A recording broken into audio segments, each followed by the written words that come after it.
Freedom of navigation is a long-standing principle in international law and an important concept in modern international legal frameworks, widely accepted by the international community.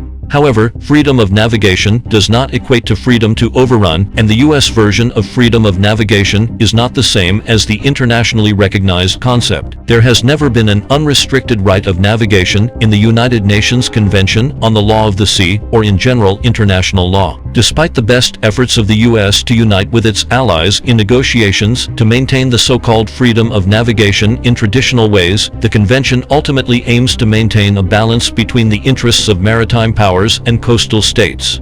The U.S. has long regarded absolute freedom of navigation at sea as a permanent and global vital national interest. It requires that its warships, aircraft, and submarines have unimpeded passage through the world's vital seas, straits, archipelagic sea lanes, and the territorial and archipelagic waters of archipelagic states, acting freely within other states' exclusive economic zones, EEZ. U.S. freedom of navigation is also a concentrated embodiment of its hegemony and coercion. The U.S., based on self-imposed standards, identifies what it calls excessive maritime claims by other coastal states and asserts that it is necessary to use military force to safeguard its freedom to fly, sail, and operate wherever international law allows. Since the Carter administration launched the Freedom of Navigation program in 1979, the U.S. has frequently dispatched warships and military aircraft into the jurisdictional waters of other coastal states to deliver freedom of navigation operations, under the pretext of challenging so-called excessive maritime claims. Statistics show that in the 2023 fiscal year alone, the FONOPS challenged 29 excessive maritime claims by 17 coastal states, an increase compared to 22 claims by 15 coastal states in the 2022 fiscal year. The essence of the U.S. freedom of navigation lies in maximizing the compression of other states' legitimate rights and interests to secure its own unrestrained freedom.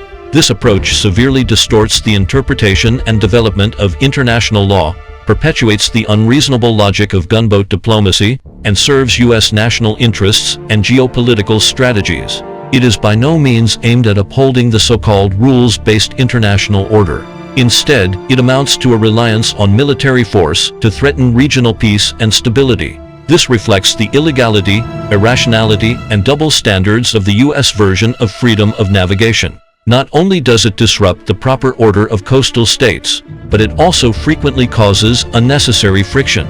In severe cases, it results in maritime and aerial incidents, threatening the peace and stability of the states, regions, as well as the sea and air spaces subjected to such operations.